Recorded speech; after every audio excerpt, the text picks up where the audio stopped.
Đúng là như vậy, như tôi đã nói khi nhìn các cầu thủ. Áp lực đó khiến cho Ivan Jenner không thể dễ dàng. Equalises for Indonesia. What a sensational move that was by Tim Garuda. Menjelang pertandingan di kualifikasi Piala Dunia menghadapi Irak dan Filipina, gelandang SC Heerenveen Tom Haye mengakui bahwa momen debut di timnas Indonesia tak bisa dilupakan. Haye tampil sebagai jenderal lapangan tengah skuad Garuda saat melawan Vietnam pada kualifikasi Piala Dunia 2026 zona Asia. Penampilannya di laga tersebut mendapatkan banyak sorotan positif, apalagi Indonesia sukses membawa pulang kemenangan dengan skor telak 0-3 di markas Vietnam. Tom Haye menjelaskan pertandingan melawan Golden Star Warrior tersebut cukup spesial. Laga tersebut jadi kesempatannya menjalani debut bersama Indonesia. Dia bangga akhirnya bisa mendapatkan caps bersama skuad Garuda. Pemain berusia 29 tahun ini melanjutkan, pertandingan tersebut tidak akan pernah dia lupakan.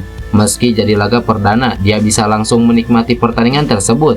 Selanjutnya hanya rasa senang karena bisa memberikan kontribusi kepada tim. Tapi saya pikir itu adalah momen yang sangat istimewa bagi saya, pertandingan internasional pertama saya untuk Indonesia. Jadi ya, itu adalah sesuatu yang sangat saya banggakan. Sangat spesial. Saya harus mengatakan bahwa begitu Anda berada di dalam lapangan, Anda tidak pernah terlalu memikirkannya. Anda hanya benar-benar melakukan dan mengikuti perasaan Anda, ujar Tom Haye. Haye bahkan menilai momen tersebut terkadang terasa tidak nyata, terutama saat mulai menyanyikan lagu Indonesia Raya di tengah lapangan. Hal tersebut memiliki magis tersendiri bagi semua pemain termasuk dirinya. Momen selanjutnya tidak kalah krusial karena mereka akan bermain di Stadion Utama Gelora Bung Karno bersama puluhan ribu supporter yang hadir. Hanya saja saya pikir sampai saat itu masih terasa cukup tidak nyata. Hanya saja sebenarnya dari saat itu saya berdiri di sana, benar-benar momen yang membuat saya merinding. Yang baru saja saya katakan itu benar-benar bangga bahwa saya berdiri di sana, jelas Tom Haye.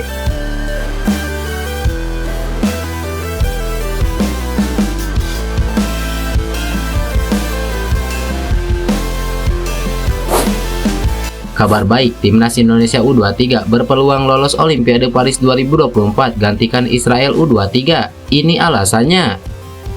Tim nasional Indonesia U23 berpeluang lolos ke Olimpiade Paris 2024 untuk menggantikan timnas Israel U23. Alasannya karena Israel saat ini berpeluang didepak dari FIFA usai rentetan aksi kejinya kepada Palestina. Andai memang hukuman itu diberikan, otomatis Israel tidak diperbolehkan tampil di kompetisi sepak bola manapun yang berhubungan dengan FIFA, termasuk Olimpiade Paris 2024. Israel sendiri sudah lolos ke babak utama usai menjadi semifinalis Piala Eropa U21 2023. Meski kalah di semifinal, Israel tetap berhak lolos ke Olimpiade Paris 2024 karena menjadi 4 tim terbaik di ajang Piala Eropa U21 tersebut. Israel U23 pun dipastikan tergabung di grup D bersama Jepang, Paraguay, dan Mali dalam cabang olahraga sepak bola putra Olimpiade Paris 2024. Kendati demikian, Israel U23 memiliki kans yang besar batal tampil karena FIFA akan melakukan rapat darurat membahas nasib negara tersebut sebagai anggota FIFA. Jika Israel benar-benar dicoret, maka Israel U23 jelas tak akan bermain di Olimpiade Paris. Timnas Indonesia U23 bisa saja diuntungkan jika hal tersebut benar terjadi, sebab Garuda Muda merupakan tim yang memperebutkan tiket terakhir ke Olimpiade Paris bersama Guinea di laga playoff. Akan tetapi kemungkinan besar FIFA akan memberikan slot Israel itu kepada wakil Eropa agar di Olimpiade Paris tetap ada 4 wakil Eropa yang berpartisipasi. Toh wakil Asia di Olimpiade Paris 2024 juga sudah 3, yakni Jepang, Uzbekistan, dan Irak. Terlepas dari itu semua, harapannya FIFA benar-benar menghukum Israel, sebab FIFA pun menghukum Rusia karena kasus yang sama, yakni penyerangan terhadap Ukraina. Status keanggotaan Israel di FIFA mulai terancam karena Federasi Sepak Bola Palestina mengajukan proposal kepada Federasi Sepak Bola Dunia. Proposal itu diberikan saat Kongres Tahunan FIFA yang berlangsung di Bangkok, Thailand. Inti dari proposal itu adalah Presiden Sepak Bola Palestina Jibril Rajab meminta FIFA mengeluarkan Israel dari status anggota. Dari 211 negara anggota FIFA, 37 negara mengutuk serangan Israel kepada Palestina, khususnya di wilayah Gaza. Karena itulah FIFA akan menggelar rapat darurat yang kemungkinan digelar pada 20 Juli 2024. Dari hasil rapat itulah nasib Israel bakal ditentukan. Kabar gembira, Nathan Joe ungkap kabar kedatangannya ke Indonesia jelang hadapi kualifikasi Piala Dunia. Nathan Joe akan segera kembali untuk unjuk gigi bersama timnas Indonesia senior. Ia mengaku bakal satu penerbangan bersama Tom Haye nantinya. Seperti yang diketahui, Sintayong sudah merilis 22 nama pemain yang dipanggil untuk laga lawan Irak dan Filipina di kualifikasi Piala Dunia 2026.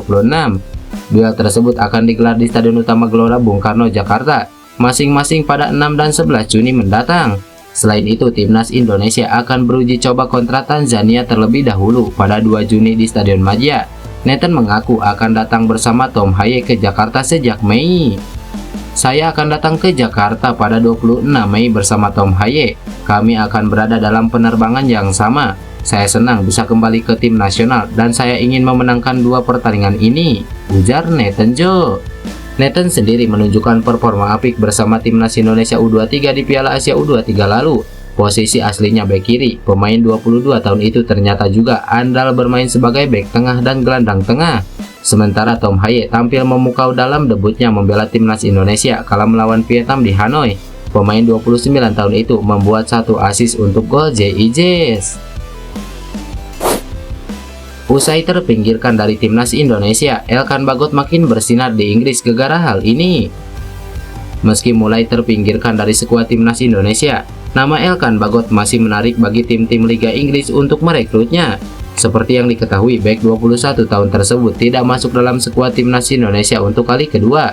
Pada laga lawan Irak dan Filipina Juni mendatang, nama Bagot terpinggirkan dari skuad timnas Indonesia. Sebelumnya pada bulan Maret 2024 saat jumpa Vietnam, nama Elkan Bagot juga tidak masuk dalam skuad timnas Indonesia. Saat itu Elkan Bagot tengah mengalami cedera saat tampil di Bristol Rovers. Terakhir kali Elkan Bagot tampil untuk timnas Indonesia terjadi pada Januari 2024 lalu. Saat itu Bagot dipanggil untuk membela timnas Indonesia di ajang Piala Asia 2023 di Qatar. Meski mulai terpinggirkan, ketertarikan Elkan Bagot tidaklah memudar. Sejumlah tim sudah menunjukkan ketertarikannya untuk merekrut Elkan Bagot. Ada 3 tim Inggris yang bersedia merekrut Elkan Bagot. 3 tim yang dimaksud adalah Walsall, Northampton, dan Wycombe Wanderers. Rumor tersebut dilaporkan oleh akun X yang bernama EPL Hub. Ketertarikan 3 klub untuk merekrutnya beralasan 3 tim itu disebut tertarik merekrutnya usai melihat performanya saat menjalani masa peminjaman di Bristol Rovers. Performa Elkan Bagot di Bristol Rovers terhitung istimewa. Bek 21 tahun tersebut datang pada Januari 2024. Setengah musim bergabung dengan Bristol Rovers, Elkan Bagot mencatatkan 14 penampilan. Elkan Bagot juga sukses mencatatkan gol dan assist untuk timnya. Bek timnas Indonesia itu mencatatkan 1 gol dan 1 assist. Meski begitu, belum ada konfirmasi lanjutan dari rencana transfer tim tersebut. Saat ini Ipswich Town sukses promosi ke Premier League musim depan. Elkan Bagot berpotensi jadi pemain Indonesia pertama yang bakal tampil di Premier League.